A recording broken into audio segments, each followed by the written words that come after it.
Hello বন্ধুরা, তোমাদের সকলকে আবারও জানাই স্বাগতম বেস্ট ল্যাপটপ বাইং গাইড 2026 এর আরেকটি নতুন পর্বে। আজকের এটা হচ্ছে আমাদের 5th ভিডিও চলছে আমাদের। হ্যাঁ, এটা 5 নাম্বার ভিডিও চলছে। আমি ইদানিং কোনো ভিডিও দিইনি, অন্য টপিকের ভিডিও দিচ্ছিলাম এতদিন ধরে। তার কারণ হচ্ছে যে আমি দেখছিলাম এই ভিডিওটির থেকে, মানে আমি যে সিরিজটা বানাচ্ছি সেটার থেকে সেরকম কোনো ভালো সাপোর্ট পাওয়া যাচ্ছে না, কেউ ভিউজ দিচ্ছে না, কেউ সাপোর্ট দিচ্ছে না। ঠিক আছে, তার জন্য আর কি আমি খুবই আর কি মুড অফ হয়ে গেছিলো যে সিরিজটার থেকে আমার কোনো সাপোর্ট আসছে না, আর তার জন্য আমি সিরিজ নিয়ে কোনো ভিডিও বানাইনি, আদার রিলেটেড কন্টেন্টেরই ভিডিও দিচ্ছিলাম।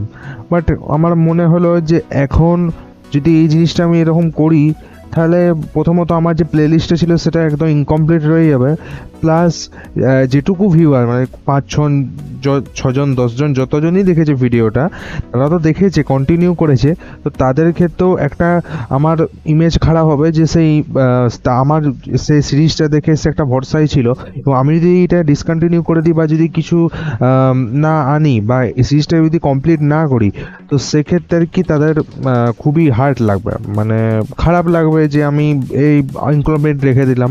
কারণ অনেকে রয়েছে যারা হয়তো এমন হতে পারে যে আমার এই সিরিজটার উপরই নির্ভরশীল হয়ে ভিডিওটি দেখছে আর কি। যেহেতু আমি এটা একটু ডিটেলসে বলছি, আমি যে প্রথমে বলেছি এই ভিডিও সিরিজটা শুরু হওয়া, যে সিরিজটা একটু ডিটেলসে আমি আলোচনা করব, এবং এখানে কিন্তু কোনো পার্ট মিস করব না, যতটা আমি ডিটেলসে বলা যায় আমি বলবো। অন্যান্য ভিডিওতে কি হয়, যেটা আমি বলেছি প্রথমেও, আমি আবার বলছি, এর সমস্ত A to Z ডিটেলস তোমরা পাবে না। কিছু ডিটেলস তোমাদেরকে হয় বাইরের থেকে নিতে হবে বা সেপারেট আলাদা আলাদা ভিডিও দেখতে হবে। কিন্তু এই সিরিজে আমি চেষ্টা করব যেটা অন্যান্য ভিডিওটি 70-80% যদি নলেজ দেয়, আমি সেখানে 90 to 95% বা 99% ট্রাই করব। যদি কিছু বাড়তি থাকে বা যেটা যদি বাদ চলে যায়, আমি সেটা যদি পরে আমি রিগ্রেট করি তার জন্য, বা পরে যদি মনে আসে, তাহলে আমি ওটা নিয়ে আলাদা ভিডিও আমি বানিয়ে দেবো, এই সিরিজেরই আন্ডারে থাকবে সে ভিডিওটা। বাট যেটা আমরা এখন চলছিলাম কন্টিনিউ করছিলাম, যেগুলো আমি বানিয়ে রেখেছি সেই রিলেটেড যে কন্টেন্টগুলো, সেগুলো আমি কিন্তু এখন কন্টিনিউ করছি। যেগুলো বাকি থাকবে সেগুলো আমি পরে অন্য ভিডিও করে বানিয়ে দেবো। এখন যেগুলো এসেন্সিয়াল একটা ল্যাপটপ কেনার জন্য, যেগুলো খুবই এসেন্সিয়াল, সেগুলোই কিন্তু আমি আলোচনা করব। ঠিক আছে, তো আজকে যেটা আমাদের আলোচ্যের বিষয় সেটা হচ্ছে আমাদের জিপিইউ মানে গ্রাফিক কার্ড। আচ্ছা, তার আগে একটু বলতে খারাপ লাগছে যে এর লাস্ট যে আমি পার্টটা বানিয়েছিলাম সিপিইউ রিলেটেড, মানে কিভাবে একটা সিপিইউ আপনি চুজ করবেন আপনার ল্যাপটপের জন্য, ইন্টেল নেবেন না রাইজেন নেবেন, তারপরে হচ্ছে না ম্যাক নেবেন না, ম্যাকের জন্য যে এম চিপ যেগুলো হয় অ্যাপেলের ম্যাকবুকে যে এম চিপ থাকে, এম সিরিজে কোনো চিপ নেবেন না, স্ন্যাপড্রাগনের কোনো প্রসেসর নেবেন, মানে A to Z আমি ডিটেলস আলোচনা করেছি। কারা কারা ম্যানুফ্যাকচারিং হয়, কাদের কি সুবিধা অসুবিধা, অ্যান্ড্রয়েড স্টুডিওতে কোনটা ভালো কাজ করে, কোন সিপিইউটা ভালো, গ্রাফিক কার্ডের সঙ্গে কোন সিপিইউটা পেয়ারিং করলে ভালো, A to Z আমি এগুলো আলোচনা করেছি। ঠিক আছে, বাট একটা জিনিস আমার বলতে বাদ চলে গেছে, তার জন্য আমি খুবই দুঃখিত। তাই আমি ভাবছি যেটা বাদ না চলে যায় বা সেই নলেজটা ইনকমপ্লিট না থাকে, তার জন্য আমি এখানে জিপিইউর এই ভিডিওটাতে আমি সেটাকে ইনক্লুড করে দিচ্ছি। তো ঠিক আছে, আজকে ভিডিওটা শুরু করি। তবে বলে রাখি এটা মেনলি জিপিইউর ভিডিও, সামান্য একটা জিনিস সিপিইউ নিয়ে বাকি পড়ে গেছে, মানে বাদ চলে গেছে, আমি বলতে ভুলে গেছি, সেটা আমি প্রথমে বলবো। তো সে কোন জিনিসটা আমার বাদ চলে গেছে বলতে, সেটা হচ্ছে সিপিইউ জেনারেশন। ঠিক আছে, এরপরে জেনারেশনের জিনিসটা যারা বিগিনার হয়, মানে যারা একদম নতুন ল্যাপটপ কিনবে, যারা একদম কোনো নলেজ থাকে না, ডাইরেক্টলি অফলাইন স্টোর বা অনলাইনে দেখে একটা অর্ডার দিয়ে দেয়, তারা বেশি মিস্টেকটা করে থাকে। কি না, মনে করুন আপনার কাছে একটা i5 এর ল্যাপটপ আছে, একটা i7 এর ল্যাপটপ হবে। এবারে নাম্বার শুনে মনে হবে অবশ্য i7 যে ল্যাপটপটা সেটা অবভিয়াসলি বেশি পাওয়ারফুল, বাট ইউ আর রং। কেননা আপনি জেনারেশন দেখেননি। হতে পারে যে i5 এর ল্যাপটপটা সেটা হচ্ছে 13 বা 14 জেনারেশনের, আর যেটা i7 এর ল্যাপটপ সেটা হয়ে গেল 9th বা 10 জেনারেশন বা 11-12 জেনারেশনে। তখন কিন্তু ওটা i7 হোক, কিন্তু i5 এর পারফরমেন্স ওই i7টার থেকে বেশি হবে, অনেকটাই বেশি হবে, এবং তার মধ্যেও অনেক ফিচারের আকাশ পাতাল ডিফারেন্স থাকবে। কেন বলছি দেখুন, দেখবেন এখন মার্কেটে যদি আমি প্রথমে ইন্টেলের কথা বলি, তাহলে ইন্টেলের এখন 13, 14 এবং 15 জেন আলট্রা সিরিজ, এই প্রসেসরগুলো বেশি চলছে। এবং রাইজেনের ক্ষেত্রে রাইজেন এআই প্রসেসর, তারপরে রাইজেন 7000 সিরিজ, 5000 সিরিজ, 5000 সিরিজটা একদম এখনো কমে গেছে। তাও কিছু কিছু ব্র্যান্ড এখনো দিচ্ছে আর কি, যেগুলো সস্তা। আমরা ল্যাপটপ যদি পুরোনো কোনো ওল্ড স্টকের পান বা সেকেন্ড হ্যান্ড যদি কিনে, সেখানে হয়তো রাইজেন 5000 সিরিজ পেতে পারেন। 7000 সিরিজ এটা এখন চলছে, 8000 সিরিজ, 9000 সিরিজ এগুলো আমি পাবেন। আচ্ছা, এরপরে ইন্টেল এবং রাইজেনের ক্ষেত্রে কিছু জিনিসটা একটু উলটপালট হতে পারে, সেটা আমি পরে বলছি। এছাড়াও যেটা ম্যাকবুকে এম চিপ, সেটা অত কিছু কনফিউজিং নেই। যেমন জেনারেশন বাড়াবেন, যেমন M1 M2 M3 এরকম করে পাবে, M4 প্রো আলট্রা এরকম যেমন হয়, যেমন আপনি ম্যাকবুক নেবে সেই অনুযায়ী চিপটা থাকবে। তো ম্যাকবুকের ক্ষেত্রে অত কিছু ভাবার নেই, কিন্তু ম্যাকবুকে এমনিতে পারফরমেন্সটা অনেক হাই থাকে।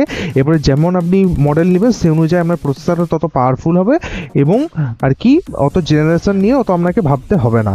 আর স্ন্যাপড্রাগন যেটা, ওটারও কিন্তু জেনারেশন আছে, কিন্তু আমি স্ন্যাপড্রাগন নিয়ে এই ভিডিওতে অত আমি আলোচনা করব না, কারণ আমি নিজে বলছি যে স্ন্যাপড্রাগনের প্রসেসর নিয়ে আমার ততটা অভিজ্ঞতা নেই।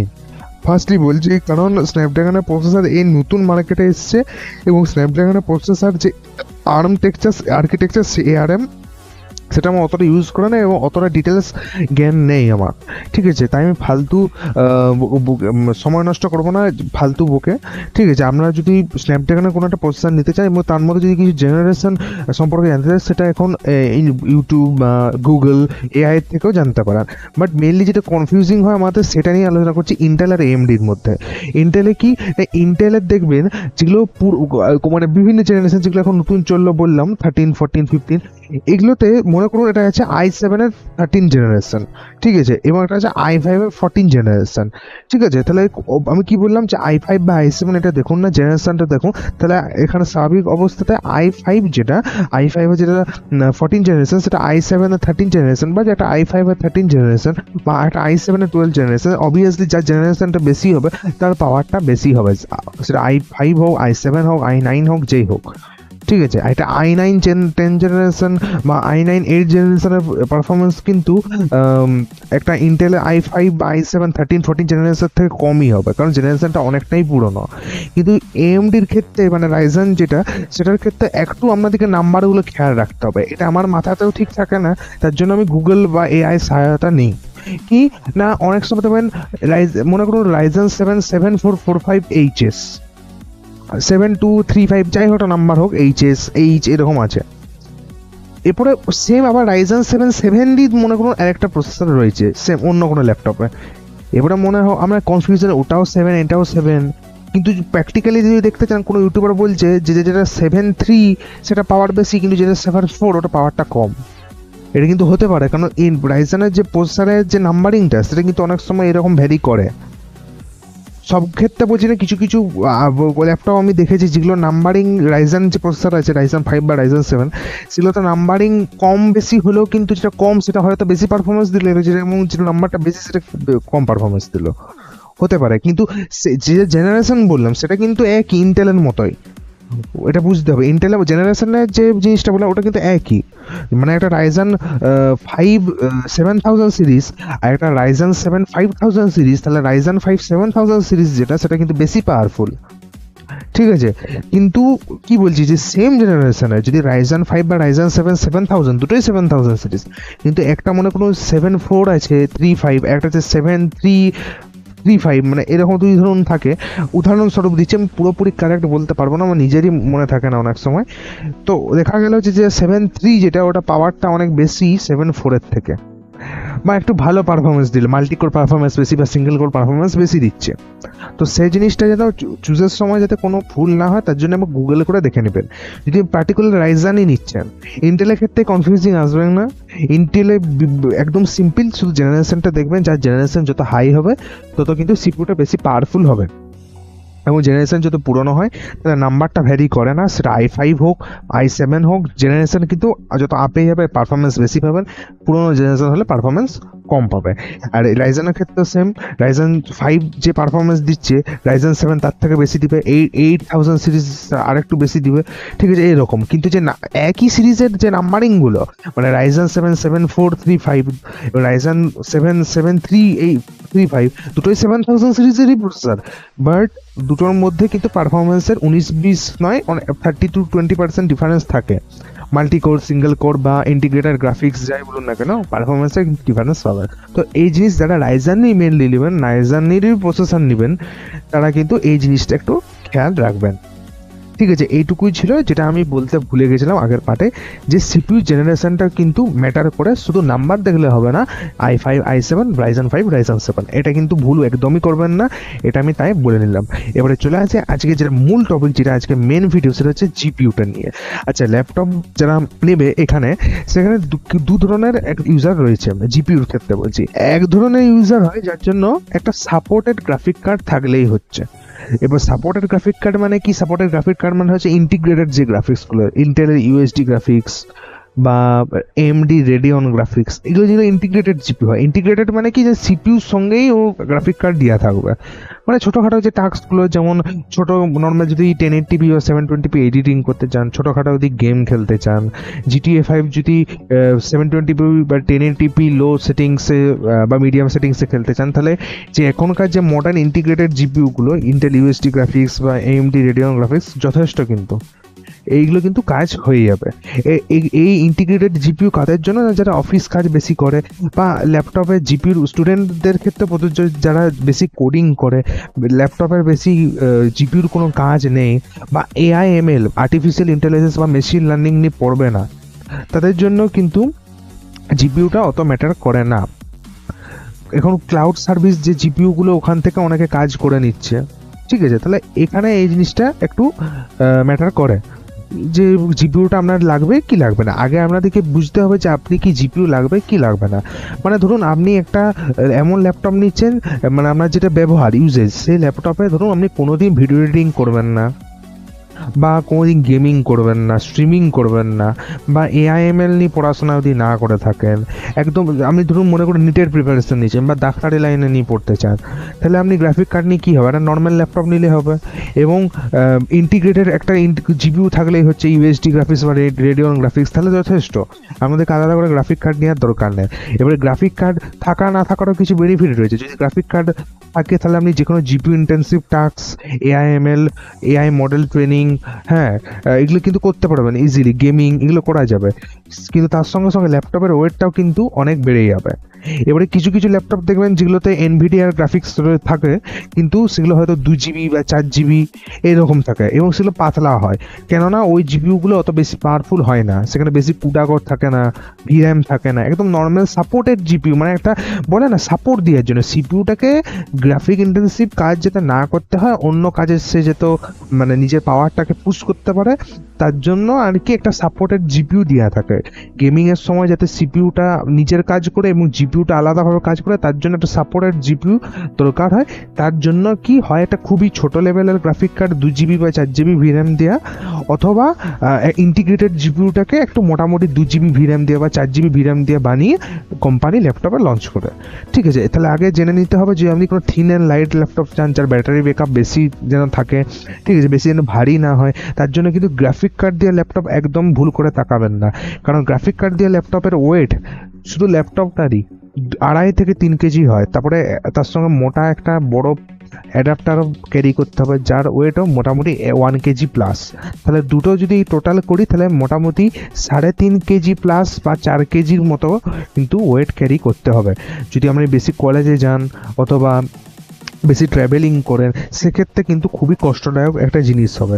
কিন্তু যদি আপনারা বেশি ট্রাভেলিং না করেন, বা ওই ভারী ল্যাপটপ নিতে যদি কোনো অসুবিধা আপত্তি না থাকে, কলেজে নিয়ে যেতে কোনো অসুবিধা না থাকে, বা যদি আমরা ডেস্কটপের মধ্যে ডেস্কে ল্যাপটপটাকে রেখে একটা মনিটরের সঙ্গে কানেক্ট করে হাই লেভেল পারফরমেন্স বার করতে চান, তো সেক্ষেত্রে জিপিইউ কিন্তু দেওয়া যে ল্যাপটপগুলো, সেগুলো কিন্তু বেস্ট হয়। গ্রাফিক কার্ডের ম্যানুফ্যাকচারার বিভিন্ন রয়েছে। আমি এখানে মেনলি এখন বর্তমানে প্রচলিত 3টি ম্যানুফ্যাকচারার নাম বলবো। একটা হচ্ছে এনভিডিয়া, যেটা সকলেই জানে, খুবই প্রিয়।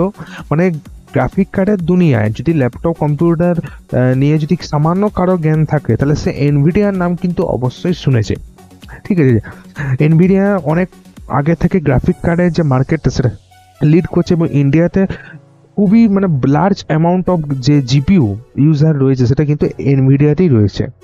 তারপরে কি আসছে, তারপরে আসছে এএমডি যে রেডিয়ন গ্রাফিক কার্ডগুলো হয় ডেডিকেটেড বলছি, এগুলো কিন্তু ইন্টিগ্রেটেড বলছি না, এগুলো সব হচ্ছে ডেডিকেটেড গ্রাফিক কার্ড। ঠিক আছে, ডেডিকেটেড মানে কি আলাদা সম্পূর্ণ, মানে সিপিইউর সঙ্গে কিন্তু জিপিইউটা লাগানো নেই, আলাদা সম্পূর্ণ জিপিইউ এখানে আলাদা হয়ে যাচ্ছে। ঠিক আছে, এরকম আমি গ্রাফিক কার্ডের কথা বলছি। তাহলে একটা গেল এনভিডিয়া, সেকেন্ড হচ্ছে এএমডি এবং থার্ড হচ্ছে ইন্টেল আর গ্রাফিক্স। এই তিনটি হচ্ছে এখন মেনলি মার্কেটে চলছে। ঠিক আছে, এরপরে আমি ইন্টিগ্রেটেড গ্রাফিক কার্ড নিবে বা ইন্টিগ্রেটেড গ্রাফিক কার্ডে আপনারা কী কী কাজ করতে পারবেন সেগুলো আমি বলে নিলাম। এরপরে ডেডিকেটেড গ্রাফিক কার্ড এর মধ্যে আরও কিছু ডিটেলস নিয়ে আলোচনা করছি। এবারে বলি যে প্রথমে যে তিনটি যে আমি বললাম গ্রাফিক কার্ডের ম্যানুফ্যাকচার, এনভিডিয়া, এএমডি এবং ইন্টেল, এই তিনটের মধ্যে আপনার জন্য কোনটা বেস্ট হবে। প্রথমে আসছি এনভিডিয়া দিয়ে, যেটা সকলের পছন্দ। এনভিডিয়া গ্রাফিক কার্ড হচ্ছে একদম অলরাউন্ডার গ্রাফিক কার্ড, মানে আপনি এআই মডেল ট্রেনিং বলুন, ভিডিও এডিটিং বলুন, গেমিং বলুন, সব ক্ষেত্রে কিন্তু একটা ভালো পারফরমেন্স দেয়। তারপরে কি আসছে না এএমডি কি, এএমডি যদি আপনি শুধু গেমিং করেন, শুধু গেমিং, অন্য কিছু যদি টাস্ক না করেন এবং নর্মাল ভিডিও এডিটিং, তাহলে কিন্তু আপনারা সেক্ষেত্রে এএমডির গ্রাফিক কার্ড চুজ করুন। এবং ইন্টেলেরটা আমি বলবো, সাজেস্ট করবো, এখন ইন্টেলের গ্রাফিক কার্ড এখন নেবেন না বা নেওয়ার দরকার নেই। আপনারা হয় ইন্টেল বা এনভিডিয়া বা এএমডির মধ্যেই নেবেন, কারণ ইন্টেলের যে গ্রাফিক কার্ডগুলো সেগুলো খুব একটা অপটিমাইজ এখনো পর্যন্ত হতে পারেনি সমস্ত সফটওয়্যার, সমস্ত গেমের সঙ্গে। কারণ এটা রিসেন্টলি 2024 মানে 2024 এটা লঞ্চ হয়েছে, মাত্র 2 বছর হয়েছে। কিন্তু যদি বলেন এএমডি এবং এনভিডিয়া, এগুলো অনেক পুরনো, মানে অনেক দিন ধরে গ্রাফিক কার্ড বানাচ্ছে। এবং এদের যে বিশেষ করে এনভিডিয়ার যে গেম এবং সফটওয়্যারের যে অপটিমাইজেশন সব থেকে বেস্ট হয়। কেননা ইন্ডিয়ার যে জিনিসটা বেশি মানুষ কিনবে, যে ম্যানুফ্যাকচারের গ্রাফিক কার্ড বেশি কিনবে, ল্যাপটপ বেশি কিনবে, সেই জিনিসের প্রতি তো সফটওয়্যার কোম্পানি বা গেমিং কোম্পানিগুলো বেশি ফোকাস করবে। ঠিক আছে, তার জন্য এনভিডিয়ার যে অপটিমাইজেশন সেটা কিন্তু কাউকে বিট করতে পারবে না। এনভিডিয়ার যে অপটিমাইজেশন বা যে পারফরমেন্স, অলরাউন্ডার যে পারফরমেন্স, সেটা কিন্তু এই দুটো মানে এএমডি এবং ইন্টেলের থেকে অলওয়েজ বেস্ট। এবং এএমডি তাহলে কাদের জন্য, এএমডি কি একদমই খারাপ? মোটেই নয়। এএমডিটা যে গ্রাফিক কার্ড দিয়ে যে ল্যাপটপ বা কম্পিউটার যাই বলুন না কেন, সবেরই কিন্তু দাম এনভিডিয়ার থেকে কিন্তু কমই হয়। ঠিক আছে, যদি আপনার বাজেট কম থাকে এবং যদি একটা সাপোর্টেড হিসেবে একটা ডেডিকেটেড রেডিয়ন গ্রাফিক্স পেয়ে যাচ্ছেন কম দামে, যেমন আমি কিছু এইচপি ভিক্টাসের আগে পুরোনো মডেল দেখেছি, যদি আপনি কোনো সেকেন্ড হ্যান্ড কিনতে চান বা যদি পুরোনো স্টকে থাকে যেগুলো আপনি কম বাজেটে এখন পেয়ে যাবেন, এখন তো তাও প্রাইস হাইক চলছে, যদি কোথাও পেয়ে যান আর কি যে রেডিয়ন দিয়ে কোনো গ্রাফিক কার্ডের ল্যাপটপ, তাহলে আপনি অবশ্যই দেখতে পারেন। এবং যেটা বললাম ইন্টেলের আর গ্রাফিক্স, সেটা এখন লিনোভোর যে লগ সিরিজ, সেখানে কিছু কিছু আমরা দেখতে পাবেন ইন্টেলের আর গ্রাফিক্স, বাট আমি ওটা প্রেফার করব না। আপনারা এই এনভিডিয়া এবং এএমডি রেডিয়ন এই দুটোর মধ্যেই আর কি দেখুন। আচ্ছা, তাহলে এনভিডিয়ার যে দামটা বেশি এবং অনেক ক্ষেত্রে দেখা যায় যে কম দামে এএমডির থেকে মানে এএমডি এনভিডিয়ার থেকে ভালো পারফরমেন্স দিচ্ছে, তাহলে আমাদের এনভিডিয়াটা কেন নিই বা এনভিডিয়া নিলে কি আমাদের সুবিধা আছে? তো এনভিডিয়া আমাদের কাছ থেকে এমনি চার্জ নেয় না, তারও কিছু অনেক পজিটিভ পয়েন্ট রয়েছে, সেগুলো বলছি। যেমন গেমিং এডিটিং তো রয়েছে, তার সঙ্গে এখন যেটা মেন স্টুডেন্টরা যেটা শিখছে এআই মডেল ট্রেনিং, সেগুলোর ক্ষেত্রে কিন্তু মানে এনভিডিয়া অনেক পাওয়ারফুল এবং অনেক অপটিমাইজড। যদি আপনি এআইএমএল স্টুডেন্ট হন বা এআইতে কাজ করতে চান, অ্যান্ড্রয়েড ডেভেলপমেন্ট এগুলো যদি করতে চান, তাহলে সেক্ষেত্রে এনভিডিয়ার যে গ্রাফিক কার্ডের অপটিমাইজেশন এটা কিন্তু অনেক ভালো।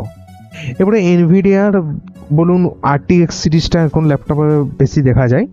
এটা এখন মার্কেটে 2000 সিরিজ, 3000 সিরিজ, 4000 সিরিজ এবং 5000 সিরিজের ল্যাপটপ পাওয়া যাচ্ছে।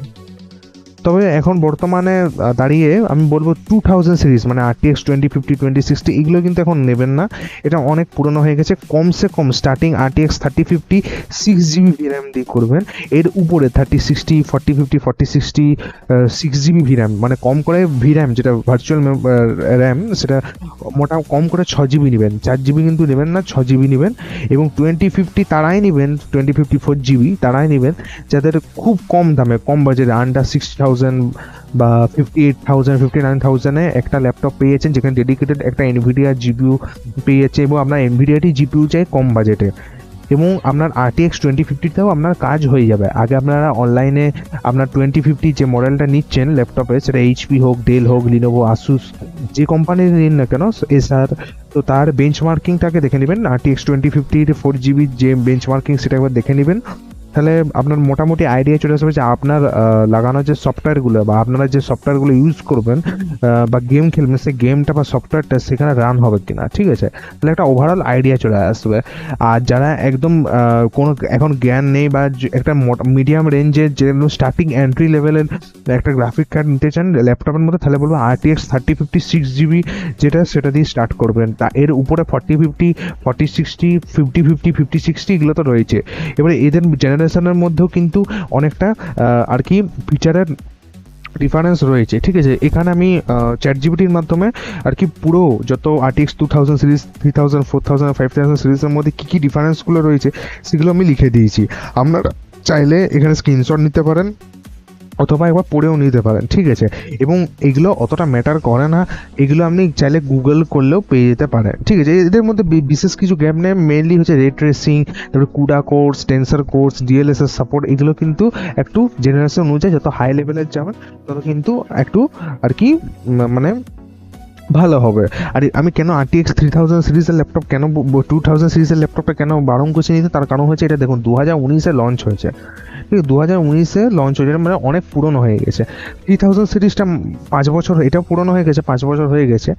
আর 4000 সিরিজ 2023 এবং 5000 সিরিজ 2025, এটা আগের বছরই লঞ্চ হয়েছে, ঠিক আছে? কিন্তু এদের যা প্রাইস চলছে এগুলো সব 1 লাখ প্লাস, ঠিক আছে? তার জন্য বলছি যারা 70-80,000 রুপিস যাদের বাজেট বা 90,000 অব্দি, তারা এখন 2021 নিয়ে RTX 3050 যেটা লঞ্চ হয়েছে 3000 সিরিজ, ওই সিরিজেরই কোনো একটা গ্রাফিক কার্ড নেন, ঠিক আছে? এবং এদের মধ্যে কী কী ডিফারেন্স রয়েছে না, রে ট্রেসিং যেটা 3000 সিরিজের সেকেন্ড জেন, 2000 ফার্স্ট জেন পাবেন, 4000 third, 5000 fourth, tensor cores second generation এটা third, 4 fifth generation, DLSS support এটা 2 পাবেন, 2 পাবেন, এটা 3, এটা 4, ঠিক আছে? মেমোরি টাইপ এটা GDDR6, এটা আর 4000 সিরিজের GDDR6X, 5000 GDDR7।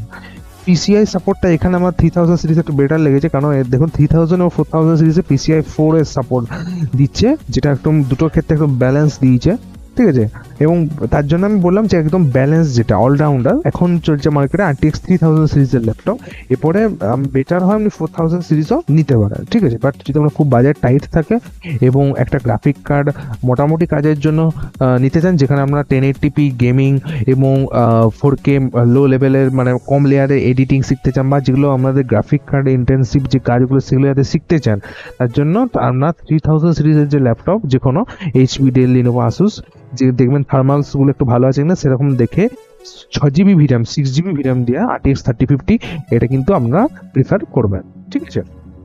ওকে, এরপরে আসি আমাদের মেন যে একটা জিনিস মিথ, যে অনেকে এটা ভুল করেন, ঠিক আছে? আর এই যে এখানে দেখতে পাচ্ছেন যে চার্টটা, এইটা আপনারা একটা স্ক্রিনশট নিয়ে নেবেন, ঠিক আছে? চার্টটা একটা স্ক্রিনশট নিয়ে নেবেন যে কোনটার কী স্পেক্স আছে, কোনটার কতটা আপগ্রেড, কতটা পার্থক্য, এটা কিন্তু সব কিছু ChatGPT-তে পেয়ে যাবেন, বা আপনারা এখানে লিখলেও চলে আসবে, ঠিক আছে? যেমন ChatGPT বা জেমিনি যেখানে গুগলে লিখবেন চলে আসবে, ঠিক আছে? এবারে একটা মেন জিনিস যেখানে অনেকে আর কি ভুল করে, সেটা হচ্ছে GPU-তে যে TGB থাকে, টোটাল গ্রাফিক পাওয়ার, এটা অনেকে কিন্তু খেয়াল করে না। এটা অনেকে ভুল করে, ঠিক যেমনটা আমরা CPU জেনারেশনে যেমন ভুলটা করে। আচ্ছা, এই জিনিসটা হলে কি, TGB জিনিসটাও কিন্তু অনেকটা ওই জেনারেশনের মতোই, ঠিক আছে? জেনারেশনের মতো, যেটা CPU জেনারেশনের মতো আলোচনা করা, ঠিক সেম ওই একই জিনিসের। দেখুন এখানে আমি দুটো ল্যাপটপ খুলে রেখেছি, ঠিক আছে? আমি এটা একটু উপরে নিয়ে যাই। হ্যাঁ, তো এখানে প্রসেসরটা দেখবেন না, প্রসেসর দুটো আলাদা আছে, একটা হচ্ছে i5 12 জেন, একটা হচ্ছে i5 13 জেন। এখানে দু রকমের গ্রাফিক কার্ডও রয়েছে, RTX 4050 এবং এটা হচ্ছে RTX 3050, ঠিক আছে? এরপরে এখানে মনে করুন না যে এখানে TGBটা বেশি হলো, কিন্তু যেটা 3000 সিরিজ, সেটা ধরুন মনে করুন 95 ওয়াট TGB আছে 3000 সিরিজে, এবং 4000 সিরিজে তো মনে করুন একটা 4050-তে মনে করুন 75 ওয়াট TGB আছে, তার মানে 3050 যে 95 ওয়াট ওর পাওয়ার বেশি, এটা কিন্তু নয়, ঠিক আছে, এটা কিন্তু সেম সিরিজের যদি জিপিইউ হয় সেক্ষেত্রে প্রযোজ্য। ঠিক আছে, যখনই আপনি সিরিজ চেঞ্জ করে দেবেন, মানে 3050 থেকে 4050 করবেন বা 5050 করবেন, তখন টিজিপি হাই হলেও পারফরমেন্সটা কিন্তু ওই যেটা হাই সিরিজের, যেটা মানে 4050 যেটা 75 ওয়াট, তার যে পাওয়ার 3050 90 ওয়াট, 95 ওয়াট বা 90 ওয়াট বা 100 ওয়াটের থেকে কিন্তু বেশি হবে, কারণ তার যে জেনারেশন ডিএলএসএস কুডা কোর্স ওটা কিন্তু বেশি হবে। এটা অত ডিটেলস বলার কিছু নেই, জাস্ট একটা জিনিস লক্ষ্য করবেন, যে ল্যাপটপটা সিলেক্ট করুন না কেন, সেখানে যদি অনলাইনে মানে ইউটিউব বা গুগলে যদি কোনো রিভিউ দেখতে পান তাহলে তো খুবই ভালো। আমি যেমনটা ফ্লিপকার্টে ওপেন করে দেখাচ্ছি, এই যে লিনোভো লক, এটার প্রাইস হচ্ছে 90,000 এবং এটাতে i5 এর 13 জেন আছে এবং RTX এর 3050 আছে। একটা এই টিজিপিটাই চেক করবো।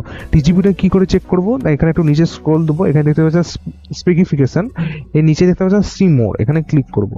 ক্লিক করার পর একটু নিচে যদি দেখেন দেখতে পাচ্ছেন টিজিবি টোটাল গ্রাফিক পাওয়ার, দেখুন এখানে লেখা আছে 95 ওয়াট। এবারে যদি অন্য একটা এইচপি ভিক্টাস মনে করুন বা একটা আসুসের অন্য কোনো ল্যাপটপ মনে করুন, যে সেটাতেও মনে করুন 3050 লাগানো আছে কিন্তু ওটা 75 ওয়াটের, ঠিক আছে, সেম প্রসেসর সেম জিপিইউ কিন্তু ওটা 75 ওয়াটের টিজিপি, তাহলে বলবো এই যে 95 ওয়াট টিজিপি দিয়ে যে লিনোভো লক, তার পাওয়ার কিন্তু বেশি হবে, কারণ এই টিজিপিটা বেশি।